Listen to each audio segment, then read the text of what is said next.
नमस्कार दोस्तों, स्वागत है आप सभी का एजे टॉप वॉइस में। आइए जानते हैं भगवान बुद्ध के 10 बड़े उपदेश क्या क्या हैं।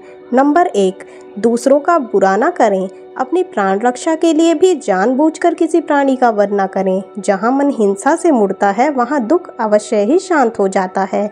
नंबर 2, सत्य के बारे में। 3 चीज़ें ज़्यादा देर तक छुपी नहीं रह सकती। वे हैं सूर्य, चंद्रमा और सत्य।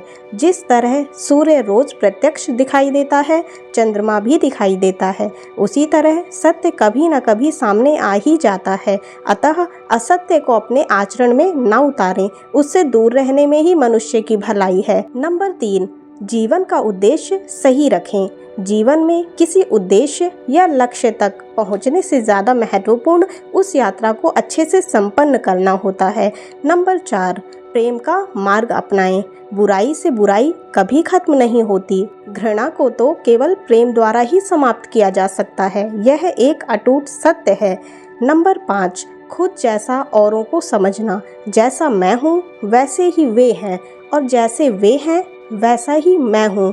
इस प्रकार सबको अपने जैसा समझकर ना किसी को मारें, ना मारने को प्रेरित करें। नंबर 6, स्वयं पर विजय। जीवन में हजारों लड़ाइयाँ जीतने से अच्छा है कि तुम स्वयं पर विजय प्राप्त कर लो, फिर जीत हमेशा तुम्हारी होगी।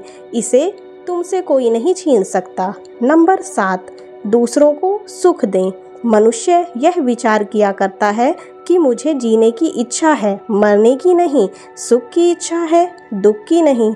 यदि मैं अपनी ही तरह सुख की इच्छा करने वाले प्राणी को मार डालूं, तो क्या यह बात उसे अच्छी लगेगी? इसलिए मनुष्य को प्राणी घात से स्वयं तो विरत हो ही जाना चाहिए। उसे दूसरों को भी हिंसा से विरत कराने का प्रयत्न करना चाहिए।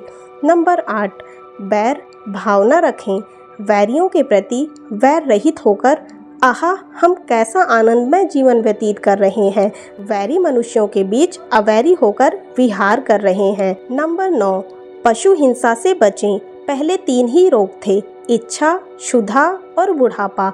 पशु हिंसा के बढ़ते बढ़ते वे 98 हो गए। ये याजक, ये पुरोहित निर्दोष पशुओं का वध कराते हैं, धर्म का ध्वंस करते हैं। यज्ञ के नाम पर की गई यह पशु हिंसा निश्चय ही निंदित और नीच कर्म है। प्राचीन पंडितों ने ऐसे याजकों की निंदा की है। नंबर 10, चर्म धारण न करें। भगवान बोले भिक्षुओं, महाचर्मों को सिंह, बाघ और चीते के चर्म को नहीं धारण करना चाहिए। जो धारण करे उसे दुक्कट यानी कि दुष्कृत का दोष होता है।